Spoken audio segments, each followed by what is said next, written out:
Halo Saudara Teras Maluku, jumpa lagi bersama Beta Priska Birahi dalam ngobrol bareng Teras Maluku langsung dari studio Teras Maluku. Seperti biasa, Beta sayang sendiri, Beta dengan salah satu narasumber yang belakangan ini menjadi topik pembicaraan hampir sebagian besar warga Kota Ambon, khususnya pembicaraan mengenai pelayanan kependudukan. Saudara, pelayanan kependudukan di Kota Ambon belakangan ini selama 2 bulan ini menjadi sebuah sorotan di warga kota, yaitu khususnya mengenai pelayanan kedukaan, di mana masyarakat merasa ada sesuatu gebrakan, inovasi yang baru, bahwa ketika ada keluarga, anggota keluarga yang mengalami kedukaan, kemudian dengan cepat dan sigap Dispenduk Capil melakukan sebuah pelayanan, yaitu langsung memberikan akte dan juga ada santunan kedukaan kepada keluarga, yang mana sebagian besar warga Kota Ambon merasa, dan Beta yakin Mbak Saudara juga sangat merasa bahwa ini sudah lama dirindukan dan sesuatu yang baru begitu. Dan hari ini Beta langsung ditemani dengan salah satu otak di balik inovasi atau gebrakan yang Mbak Saudara sering bicarakan belakangan ini. Selamat sore Bapak, hadir kembali Pak Agus Ridimase, Sekretaris Kota Ambon. Halo Pak, apa kabar? Kabar baik. Kabar baik, sehat Pak? Sehat walafiat. Terima kasih Pak atas waktunya sudah datang ke studio Teras Maluku di acara ngobrol bareng Teras Maluku. Ya.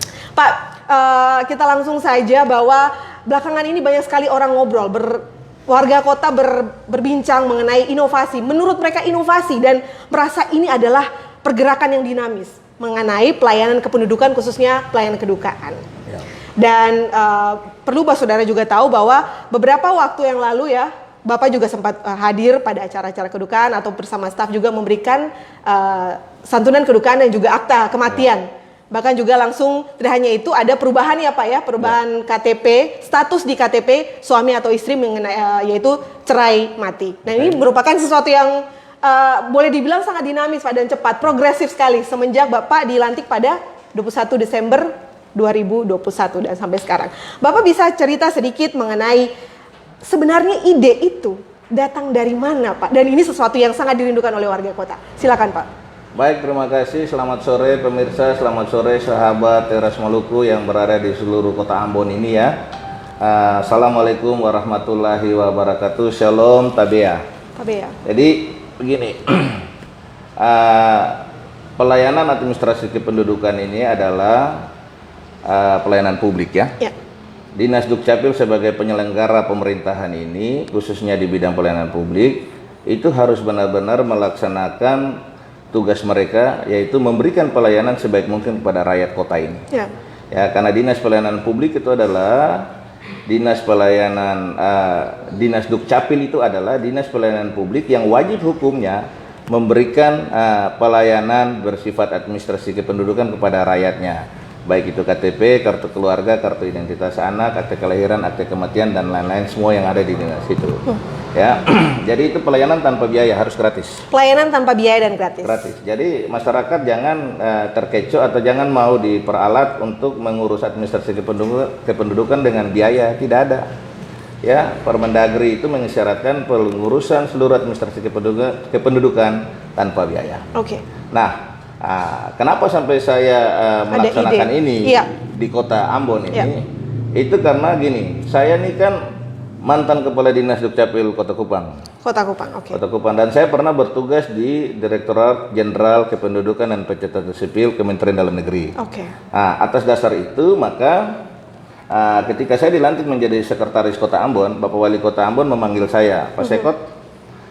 Saya tahu Pak Sekot pernah menjadi Kadis Dukcapil di Kupang. Bagaimana Pak Sekot bisa membenahi Dukcapil Kota Ambon? Tidak, karena saya mendapat laporan dari Pak Dirjen Dukcapil bahwa Pak Sekot salah satu kadis yang mempunyai banyak inovasi ketika menjadi Kepala Dinas Dukcapil di Kota Kupang. Saya bilang, siap Pak Wali, kalau memang Pak Wali mempercayakan saya untuk membenahi Dinas Dukcapil ini, saya siap membantu. Sehingga Pak Wali itu memberikan surat tugas khusus kepada saya. Pak Wali tanda tangan selama 3 bulan, terhitung dari 1 Januari sampai dengan 31 ya, 3 bulan tuh, April ya, Maret. 31 Maret. Oleh karena itu saya mulai start pada tanggal 1 Januari itu, saya mengumpulkan seluruh pegawai Dinas Dukcapil, yang pertama saya harus rubah mindset dulu. Merubah mindset. Saya harus rubah mindset, pola pikir mereka saya harus rubah. Saya harus menanamkan nilai-nilai hati seorang hamba, hati yang mau melayani untuk rakyat kota ini. Ya, mereka hadir di sini untuk melayani, bukan dilayani. Ya, sehingga itu yang saya tanamkan. Terus saya mulai memperbaiki seluruh sistem jaringan yang ada di dinas itu. Ya, saya mengecek dia punya printernya bagaimana, PC-nya bagaimana, printer kartu identitas anak, KTP, kartu keluarga. Saya mengidentifikasi semua dan saya tata jaringan itu semua. Jadi akhirnya semua menjadi baik. Nah, namun saya lihat mereka sudah melaksanakan tugas sudah bagus, namun saya lihat belum maksimal. Kenapa belum maksimal? Karena Dinas Dukcapil ini ternyata kurang memiliki sarana dan prasarana yang mendukung. Misalnya seperti printer KTP. Printer KTP Dinas Dukcapil sebesar itu hanya punya printernya satu. Bagaimana dia mau menghandle seluruh KTP rakyat yang ada di kota Ambon ini, jumlah penduduk sekitar 350-an ribu orang ini, ya kan? Dilayani dengan hanya satu printer. Itu yang menjadi kendala bagi Dinas Dukcapil, ya. Sehingga saya mengambil langkah-langkah penanganan secara cepat. Saya menyampaikan kepada Bapak Wali Kota dan Bapak Wakil Wali Kota untuk kita segera menyiapkan sarana dan prasarana ini. Oleh karena itu, saya menyiapkan itu printer KTP itu. Dan akhirnya tadi sudah ada penyerahan. Tadi saya sudah serahkan.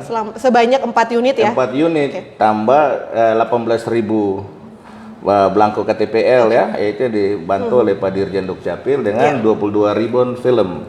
Ribbon film ini ibaratnya seperti itu, dia punya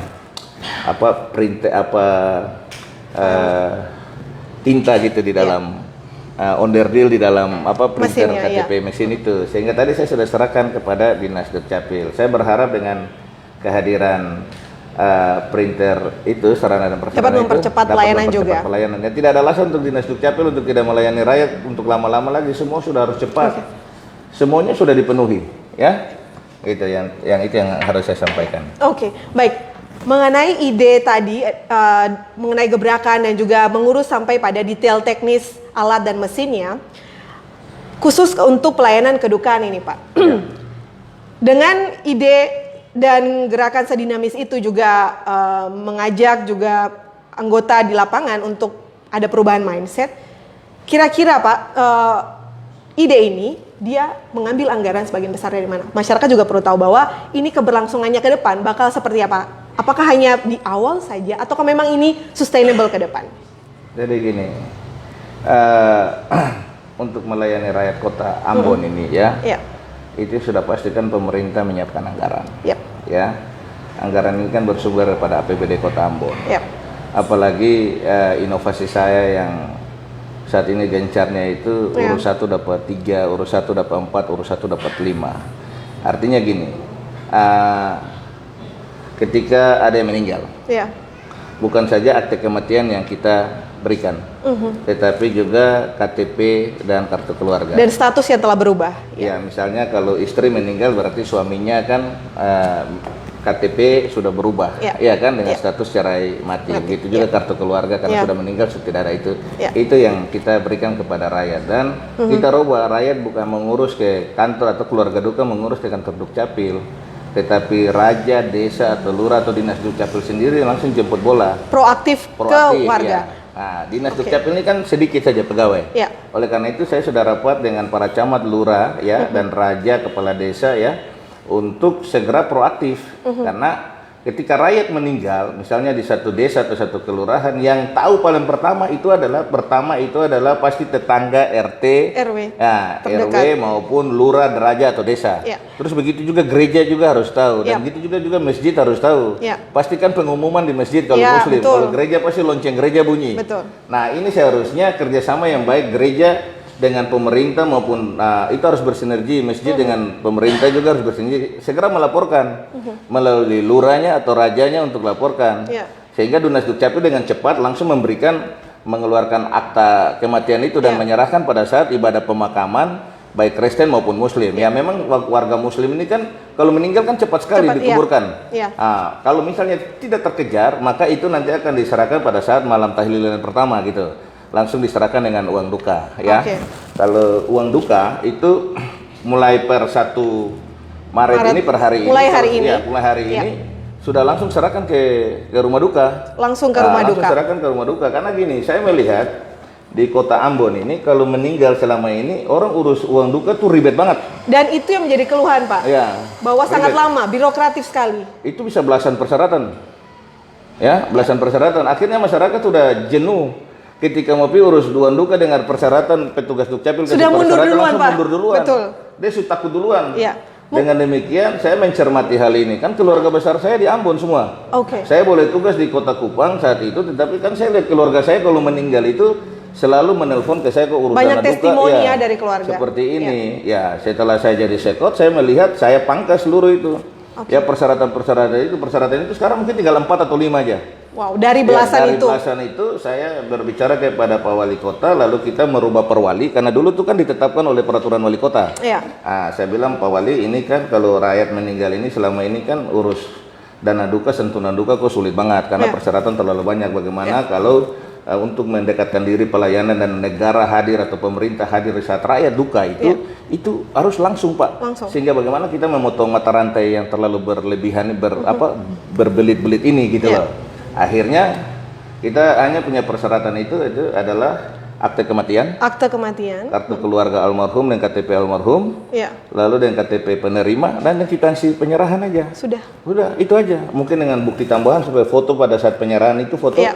Iya, kebanyakan juga konflik sih. Ketika kita menyerahkan gitu, ada yang merasa dia tidak serahkan pada tempatnya juga dia pasti protes apa suruh kasih per dia. Kita ini juga bagian daripada jadi Iya. rame, jadi Iya. itu harus disertai dengan bukti foto kayak Iya. gitu. Ketika ada yang komplain kita bilang yang terima ini silakan pi urusan di Iya. yang bersangkutan Betul. karena kita serahkan di rumah duka dan disaksikan oleh umat. Dan jemaat maupun keluarga besar Iya. di situ. Dan waktu itu juga ini menjadi testimoni yang nyata di lapangan ya Mbak Saudara, pasti juga pernah ada di lingkungan Mbak Saudara yang juga pernah melihat Bapak atau staf juga yang turun. Ini merupakan sesuatu yang baru dan berbeda. Bahkan pada saat menjelang upacara ibadah pemakaman itu ada warga sampai memberikan apresiasi dengan tepukan tangan karena melihat bagaimana pemerintah itu proaktif hadir kepada masyarakat seperti itu. Itu bagaimana tanggapan Bapak mengenai antusias warga terhadap respon pelayanan pemerintah? Jadi baik begini, itu yang tadi saya bilang, fungsi negara atau pemerintah hadir ketika rakyatnya berduka. Yap.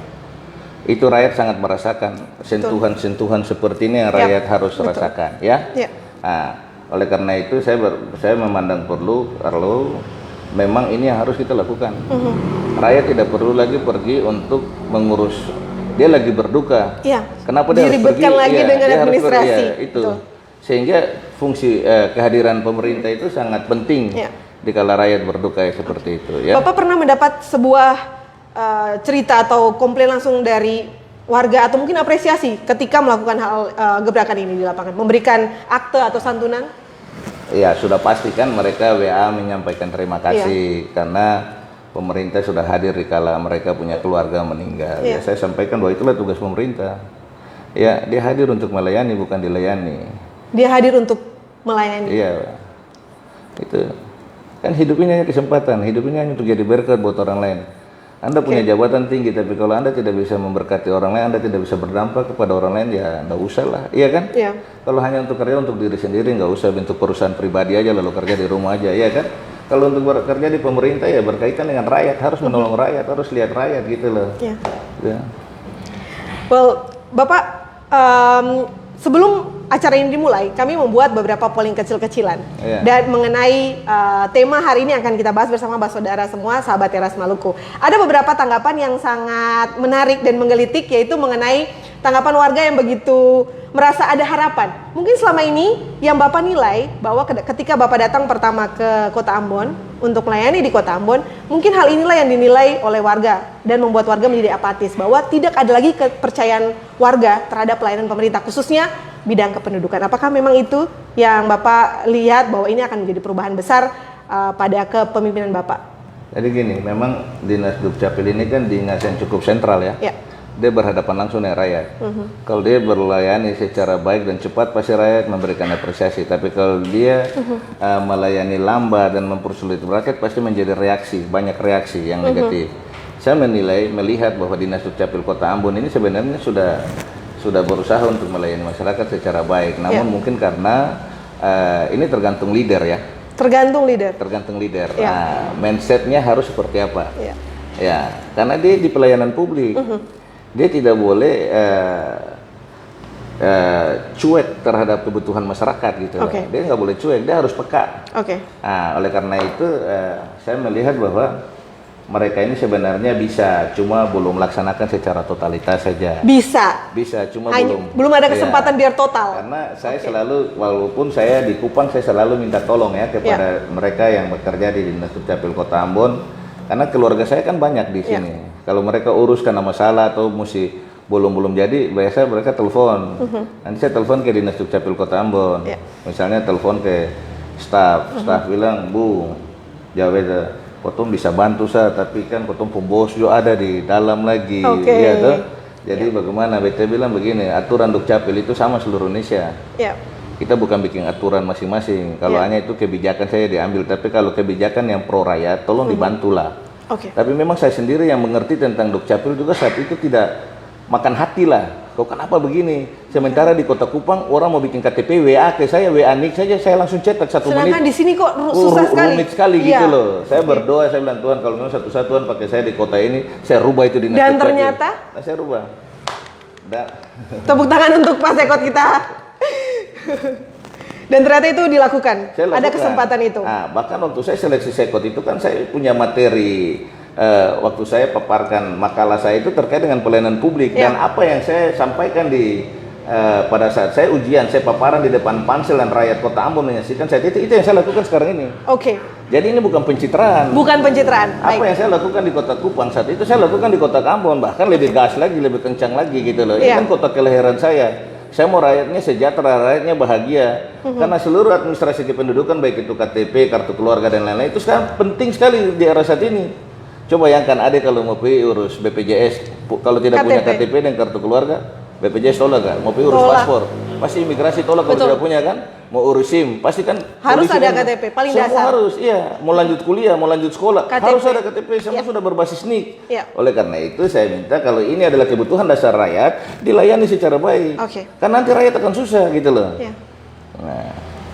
Dan pertanyaannya berikutnya adalah bagaimana Bapak menjamin ini komitmennya jangka panjang, petugas pegawai di lapangan dia bisa komit untuk menjalankan ini. Bagaimana kendali Bapak terhadap mereka? Sebagai sekretaris kota kan saya pasti punya kekuatan full dalam hal penegakan birokrasi.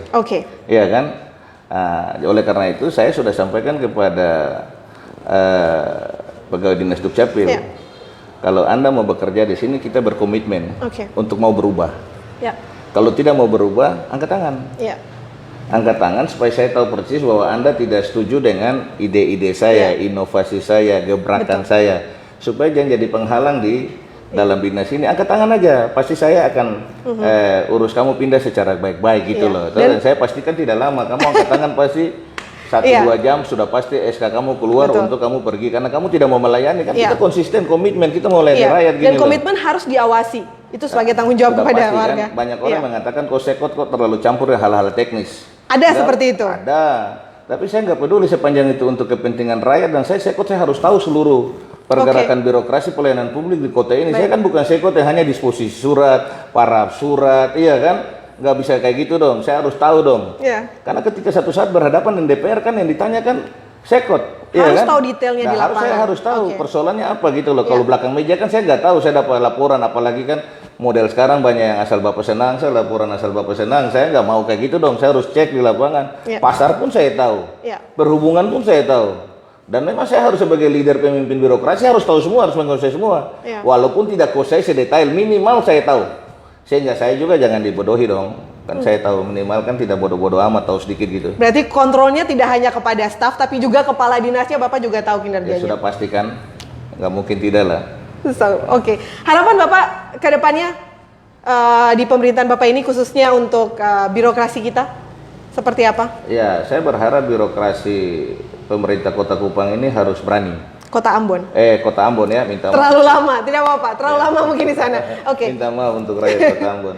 Jadi saya berharap harus berani. Ya, harus berani keluar. Berani keluar, seperti apa berani keluar Jadi itu? gini, pemerintah Kota Ambon ini kan bekerja sama dengan beberapa media. ada sekitar belasan media yang kita kerjasama ya. Betul.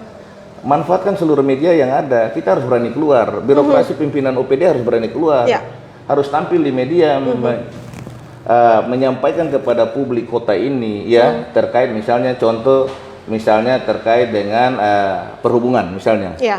Dia harus berani keluar untuk menyampaikan kepada publik kota Ambon bahwa contohnya seperti mengatasi macet seperti apa, iya toh, parkirnya seperti apa, iya toh, terus mungkin kiat-kiat untuk meningkatkan PAD daripada dinas perhubungan ini apa, sehingga publik tahu apa yang kita kerjakan.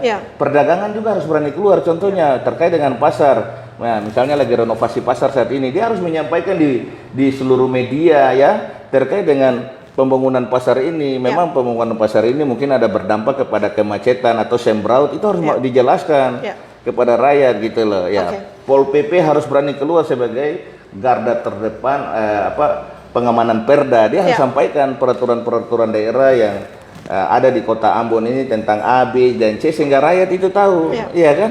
Ini harus berani keluar gitu loh. Ya, harus cekatan, harus peka gitu loh. Berarti selama ini menurut Bapak menilai masih kurang keluar, kurang cekatan begitu? Terlalu cepat juga kalau saya menilai, kalau dia terlalu kurang cepat karena saya baru 2 bulan di kota ini, nanti dianggap saya terlalu maha tahu. Cuma saya berharap supaya kalau bisa harus keluar. Contoh seperti sekarang, saya keluar terkait dengan Dukcapil. Saya tahu Sekot bukan tugas urus Dukcapil. Ya ada dinas Dukcapil, tapi kan saya dikasih tugas khusus oleh wali kota untuk saya membenahi dinas itu, makanya waktu 3 bulan yang diberikan ini saya keluar, saya menyampaikan kepada rakyat. Hasilnya seperti apa? Hasilnya kan rakyat sudah tahu seperti apa kan. Nah kalau rakyat tidak tahu, nanti rakyat anggap ini mereka kerja apa, nggak ada kerja gitu loh. Oleh karena itu harus berani keluar. Ya perikanan harus berani keluar, kasih tahu bahwa ini Maluku, Ambon, ini lumbung ikan, itu harus disampaikan.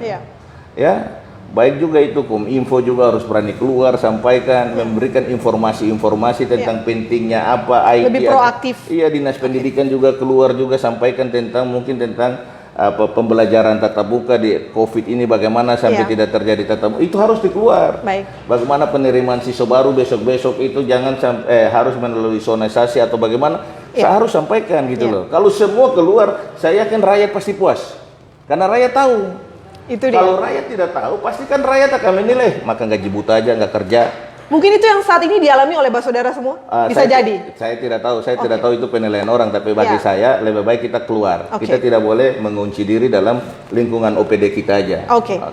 Itu saran untuk lingkungan OPD. Bagaimana kepada warga? Bapak punya saran atau himbauan untuk warga kota? Jadi kalau saya saran terkait apa nih? Terkait pelayanan, kita khususkan lagi kepada pelayanan ini di Dukcapil. Jadi gini, kalau saran saya kepada pegawai, kepada masyarakat kota Ambon ya, harus masyarakat menyadari bahwa pentingnya administrasi kependudukan dalam kehidupan sehari-hari. Ya, apalagi dalam kehidupan rumah tangga kita, anak-anak kita, yang sementara kita mengasuh ya, yang dititipkan Tuhan kepada kita. Sudah pasti anak ini satu saat akan melanjutkan studi ke perguruan tinggi atau kemana-mana. Nah itu dibutuhkan akte kelahiran, dibutuhkan KTP, atau kartu keluarga. Itu coba dilihat lagi, sehingga ketika saat butuh itu barang-barang ada. Jangan pada saat anak mau sekolah, mau pergi mendadak, lalu baru mau urus. Ketika mau urus, barang tidak ada, pergi di dinas Dukcapil misalnya, saat itu ada sistemnya error kan kita, atau belangkonya habis dan sebagainya, itu nanti terjadi konflik. Dia akan marah-marah bahwa petugas Dukcapil tidak profesional, kita butuh baru tidak ada, ini model dan apa, diposting di sosial media ya Pak. Sekot sudah omong begini, tapi kalian memang yang tidak becus juga tidak bagus. Sebagai Dukcapil juga manusia, sistem jaringan juga yang digunakan itu kan juga dibuat oleh manusia, kadang-kadang kalau errornya terus tidak bisa proses juga saling menyalahkan. Supaya kita saling tidak menyalahkan, lihat baik-baik tuh. Tiap hari kan di dinas Dukcapil sekarang antri tidak panjang, sekarang sebentar aja. Karena saya menginstruksikan kepada seluruh pegawai dinas Dukcapil bahwa rakyat yang datang urus di dinas ini, dia tidak boleh pulang tidak bawa hasil, dia harus pulang bawa hasil. Karena rakyat senang, rakyat bahagia juga, ikut pemerintah ikut senang dan bahagia. Demikian. Terima kasih Pak Agus, luar biasa. Dan Mbak Saudara, mengutip kata Pak Agus tadi bahwa ingin melayani di kota Ambon itu juga butuh banyak perjuangan dan banyak cara yang dibutuhkan, tidak hanya retorika saja, tapi dibuktikan dengan kerja di lapangan secara langsung. Dan saudara semua, pesan juga dari Pak Agus untuk kita bahwa jangan malas untuk mengurus hal-hal mengenai kependudukan ya. Kita juga selain pemerintah sudah proaktif, warga juga, Pak Saudara juga harus bisa lebih proaktif untuk mengurus hal-hal mengenai administrasi kependudukan supaya tidak ada lagi kendala di kedepannya. Dan Katong berharap di masa kepemimpinan Bapak ini akan membawa lebih banyak lagi perubahan di tengah warga Kota Ambon. Oh banyak, saya akan bawa perubahan di Dinas Dukcapil cukup banyak. Ya, saya akan buat inovasi-inovasi gila juga kepada rakyat ini. Ya, saya akan kerjasama dengan seluruh rumah sakit yang ada di Kota Ambon, puskesmas-puskesmas yang ada, sehingga ketika ibu selesai melahirkan di rumah sakit pulang sudah bawa akte kelahiran. Saya akan turun di sekolah-sekolah. Saya akan buat pelayanan EKTP di sekolah SMA. Saya akan turun di sekolah-sekolah dasar SMP untuk membuat kartu identitas anak. Jadi kita jemput bola, pemerintah hadir di tengah-tengah rakyat itu. Dan kita akan buat. Bila perlu kalau ini juga saya akan masuk ke rumah-rumah kopi sambil ngopi, saya lagi cetak KTP bisa kok. Kan sambil ngopi semua orang yang ada ngopi di KTP di rumah kopi itu kan bisa. Langsung kita cetak KTP sehingga mereka tidak perlu ke Dukcapil. Mungkin KTP mereka rusak, mereka mau perbaiki, kita bantu gitu. Ya, saya akan turun di mobil itu KTP keliling itu ke Kilang, ke Ema, ya, ke Hatalai sana, Hukurila, ke Seri, terus ke Latohalat sana untuk melayani masyarakat pinggiran sehingga masyarakat itu dia merasa bahwa dia tidak perlu lagi ke Dinas Dukcapil, pemerintah sudah hadir. Sehingga kita kerjasama dengan pemerintah, dengan gereja umumkan kepada masyarakat hari ini Dinas Dukcapil akan hadir di Dusun Seri misalnya untuk melayakan pelayanan adminduk, siapkan berkas ini. Jadi datang kita layani pagi sampai sore, pulang besok belum habis saat itu datang besok lagi, pulang lagi, sehingga masyarakat jangan lagi untuk datang ke Dinas Dukcapil. Saya yakin kalau kita door to door seperti itu, maka orang tidak datang di kantor Dukcapil, antri lagi ya kan? Jemput bola langsung. Jemput bola langsung gitu loh. Itu sangat dirasakan oleh rakyat kalau kita lakukan seperti itu. Saya yakin pasti persoalan adminduk akan clear itu kalau kita kerja ekstra kayak gitu. Karena saya sampaikan kepada pegawai Dukcapil, Anda mau menghindar seperti apapun, ini menjadi hutang yang harus kita bayar. Ya, ini tunggakan, mau sampai kemanapun tetap masyarakat akan kejar karena inilah hak mereka. Ini hak gitu loh. Nah, jadi kita tetap harus layani. Bahkan saya akan mau dalam waktu dekat ke depan ini saya akan bikin pelayanan 1x24 jam. Saya akan bagi shift. 1x24 jam. 1x24 jam. Saya bikin mungkin 1 minggu aja gitu loh. Saya mau tes case dulu di Kota Ambon. Pelayanan apa itu, Pak? Ya seluruh administrasi pendudukan, baik KTP, kartu keluarga, kartu identitas anak, ya semua kita buat. Jadi nanti bagi shift, 3 shift. Dari pagi jam 8 itu nanti sampai dengan jam 3 sore, jam 3 sore sampai dengan jam 9 malam, jam 9 malam sampai dengan pagi jam 6 atau jam 7 pagi. Ya, kita gantian gitu. Saya mau cerita 1 minggu kalau kita bikin pelayanan 1x24 jam ini, apa rakyat masih membludak nggak gitu loh. Saya harus cari tahu. Iya, tuh mungkin saja segala cara dicoba dulu nih. Ya, kita coba karena saya berpikir kalau pegawai negeri atau pegawai swasta mereka tidak punya waktu ke kantor Dinas Dukcapil misalnya. Mungkin mereka bisa pulang, mereka bisa malam jam 9, jam 10 malam mereka ke Dinas Dukcapil jam 11 malam kan? Bisa jadi. Kan bisa jadi. Nah, itu coba ini saya sudah lakukan di Kota Kupang ketika saya jadi Kadis Dukcapil. Ternyata ribuan orang dilayani dan ternyata hari ini di Dinas Dukcapil Kota Kupang itu tidak ada pengantrian lagi yang sampai panjang. Hari ini. Nah, mudah-mudahan di kota ini kita bisa buat juga. Katong berharap semua Pak, ini dia janji, inovasi atau rencana yang akan Bapak lakukan ke depan ya. Katong berharap ini bisa terimplementasi dengan baik dan dapat membantu warga kota juga. Baik, terima kasih Pak Agus, luar biasa sampai terkesima dengan segala macam inovasi dan rencana jangka panjangnya. Katong berharap ini menjadi gebrakan juga dan membawa perubahan sangat besar, harapan juga untuk pemerintah dari masyarakat. Beta Priska Birahi dari Studio Teras Maluku, Katong akan jumpa lagi dalam ngobrol bareng Teras Maluku dengan narasumber yang berbeda. Terima kasih Pak Agus Rinimase, Sekretaris Kota Ambon. Sampai jumpa.